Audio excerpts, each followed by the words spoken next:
Muy buenas tardes.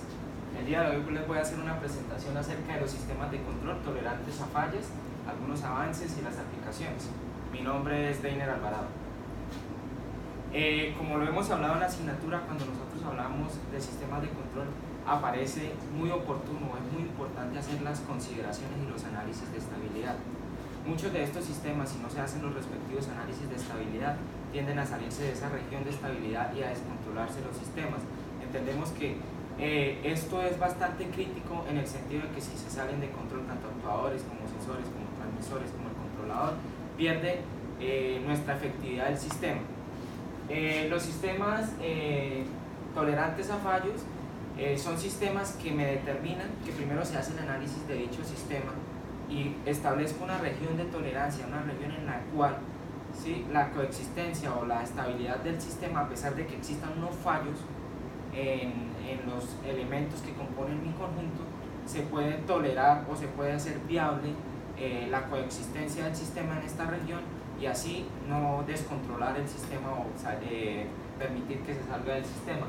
Entonces, en la actualidad, varios sistemas tecnológicos, aplicaciones como marítimas, la aviación, algunas aplicaciones de tecnología militar, tecnología médica, entre otros sistemas industriales, utilizan este tipo de tecnología o de control, de análisis de control, para hacer optimizar sus procesos de control. Entonces, en la actualidad los desarrollos tecnológicos están requiriendo de sistemas y aplicaciones que tengan mayor precisión, exactitud, características inherentes al diseño de sistemas. Entonces, lo que yo realicé, lo que voy a presentar y lo que realicé en mi póster, en mi presentación, es: ¿existe alguna técnica o metodología de control que me permita controlar los efectos dada una región de tolerancia a los errores inherentes a estos sistemas y que no estén en contravía de la estabilidad del mismo sistema y la importancia que mencioné? Bueno, entonces el primer concepto que vamos a abordar nosotros se llama control tolerante a fallas, ¿sí? Entonces, el término control tolerante a fallas, como ya hice un abrebocas, hace referencia a los sistemas, a las regiones en las cuales yo analizo las respectivas fallas que pueden tener mi sistema y establezco un rango en el cual puede ser tolerante para el objetivo de mi sistema de control y los resultados que quiero obtener o la salida del sistema. Entonces, la solución al problema de control para conseguir los objetivos cuando se considera la incertidumbre en un modelo se puede plantear suponiendo una estructura fija para el mismo, pero con parámetros desconocidos, los cuales se aplican las técnicas de control adaptativo. En el caso del control tolerante, la función objetiva puede ser modificada, formulándose unas condiciones de operación óptimas en la planta sin fallo, más unas condiciones de operación degradadas, planta con fallo. ¿Qué quiere decir todo esto?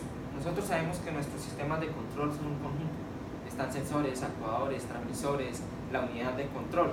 Muchos de estos dispositivos, sobre todo los sensores y actuadores, pueden presentar perturbaciones, ruidos o fallos en la medida, en los valores que nos están arrojando tanto la medición como la transmisión y al mismo tiempo el control. ¿Qué es el primer paso que se hace en el control tolerante a fallos? Es hacer un análisis respectivo de mi sistema y definir unas regiones, ¿sí? Una región que yo defino es la región del comportamiento inadmisible, donde definitivamente mi sistema falla, donde es prioridad para el controlador no permitir que el sistema ingrese a esta región. Existe una región de comportamiento degradado o comportamiento intermedio, que es una región donde aún persiste un fallo, pero la magnitud del mismo o las implicaciones del mismo no son tan significativas en la estabilidad de mi sistema de control. Y existe una región de comportamiento óptimo, es donde se tiene totalmente el control de las variables y del sistema. Lo que hace el control tolerante a fallos es definir una región de coexistencia entre la región de comportamiento óptimo y la región de comportamiento degradado. Bueno, entonces, ya habiendo hecho un concepto, una contextualización de lo que es el control tolerante a fallos, existen unas técnicas o una metodología a seguir en el diseño de un sistema de control tolerante a fallos. Entonces, lo primero que hace es, como lo muestra el esquema, tenemos que hacer un análisis del sistema que va muy de la mano con el anterior gráfica en la que analizamos las regiones de nuestros sistemas de control tolerantes. Tenemos una diagnosis, donde definimos las variables o las regiones de tolerancia a los fallos y una supervisión de la controlabilidad y la estabilidad de mi sistema como conjunto. En el análisis del sistema analizamos los componentes y la estructura que componen de manera general mi sistema de control o el diagrama de bloques. En la diagnosis tenemos la detección, el aislamiento y la cuantificación de las variables. Esto es importante porque cuantificamos el error que va a ser permitido en mi sistema o que es tolerante.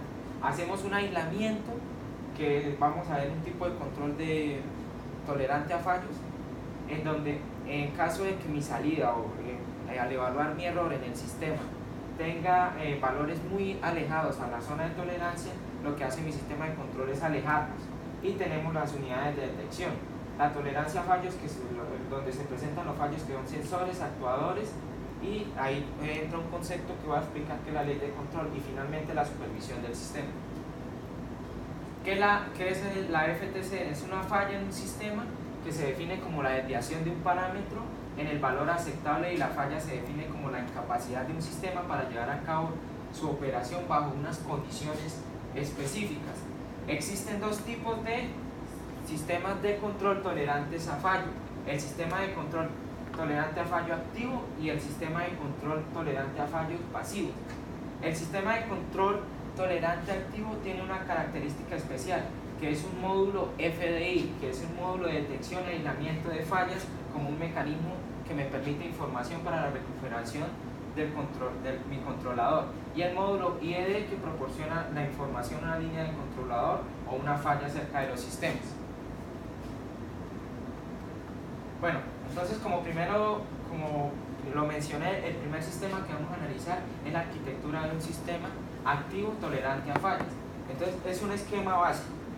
Nosotros partimos del concepto fundamental del sistema de control, donde tengo mi entrada, mi controlador, mis actuadores, mi salida y mi lazo de realimentación o control. ¿Qué hace? Después de mi controlador aparece un subsistema, en donde le agrego un sistema a mis actuadores, a mi planta, a mis medidores, un sistema FDI, que es el que detecta las fallas, ¿sí? Entonces es el que me está haciendo la constante correlación entre la salida y la entrada y esas fallas, y las está comparando con mi región de tolerancia. Y aquí un mecanismo lógico que le envía la orden de reconfiguración al controlador para actuar de acuerdo a esta información que obtiene. Entonces, la función principal realizada es por la unidad FDI, que es la principal característica de este tipo de control, que se denomina detección de fallas y unidad de aislamiento. Generalmente se implementa como un mecanismo observador para generar su propia salida, luego para ser comparado por los valores. Entonces, ¿qué hace esta unidad? Técnicamente, si el error entre los valores real y el estimado van a cero, asintóticamente o exponencialmente, dice el sistema de control está sin fallas, sin culpa.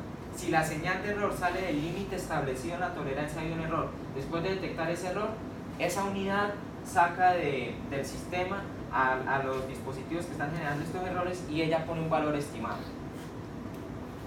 Aquí tenemos algunos tipos de error que encontramos en los sistemas de control. El sesgo puede ser un desplazamiento en el valor de la salida de mi sensor. Matemáticamente se representa como y igual a x más b. Es un error muy común presentado en los dispositivos como los sensores. La deriva es también una desviación estadística de la salida del sensor.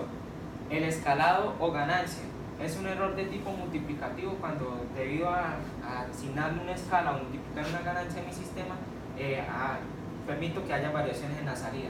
El ruido, que son las perturbaciones que tiene mi sistema, y la falla dura, que se define cuando el sistema, mi sensor o mi transmisor, atasca un valor o siempre está atascado en un mismo valor. Cuando C es igual a 0, en mi función de atasco quiere decir que la salida está normal, pero cuando arrojo un valor distinto quiere decir que mi valor está atascado. Ahora, en términos generales vamos a analizar un diagrama de sistemas pasivos tolerantes a fallos. Tenemos mi señal de entrada, mi sistema pasivo de control, tenemos actuadores del sistema y los sensores y mi lazo realimentador. ¿Qué significa esto? Como lo mencionaba, esto es lo importante. En estos dispositivos, en estas partes de mi sistema de control, donde puedo encontrar generalmente los tipos de errores que ya mencioné. Entonces, ¿qué hace la salida según el modelo del sistema de pasivo? A diferencia del activo, no tenía una unidad de control que me esté censando el error y verificando que esté en una zona tolerante. ¿Qué hace este? realimenta mi sistema y en la realimentación el controlador detecta si está un valor fuera de la región de tolerancia establecida. Lo que hace el sistema no es realimentarlo, sino efectivamente reemplazar por un valor estadístico ya predefinido que me garantiza la región de estabilidad o que me garantiza la estabilidad de mi sistema. Entonces, esta es la arquitectura de mi sistema tolerante a fallas de manera pasiva. Tengo mi entrada, mi sistema de control, mi realimentación. Esta entrada hace referencia al controlador y tengo aquí el censado del error. Como lo vemos, esta no es una unidad lógica que me permite estar comparando los errores. Esto lo hace el controlador adicionalmente a como lo hacía el control activo, sino que simplemente en caso de que detecta el error asigna un valor representado en este controlador A que me compensa el sistema. Bueno, a manera de conclusión y como lo manifesté en mi ensayo, es mucho más óptimo o importante el control activo, debido a que mi FDI, mi unidad activa, me permite estar censando continuamente y en tiempo real estar detectando y sacando del sistema las unidades que me generan errores, o los sistemas, los actuadores, y así hacer un sistema óptimo que se me mantenga en la región de controlabilidad. Las referencias, el artículo Review to Five Tolerant Control System y un artículo colombiano que es Control Tolerante a Fallas de las técnicas de estabilidad. Muchísimas gracias.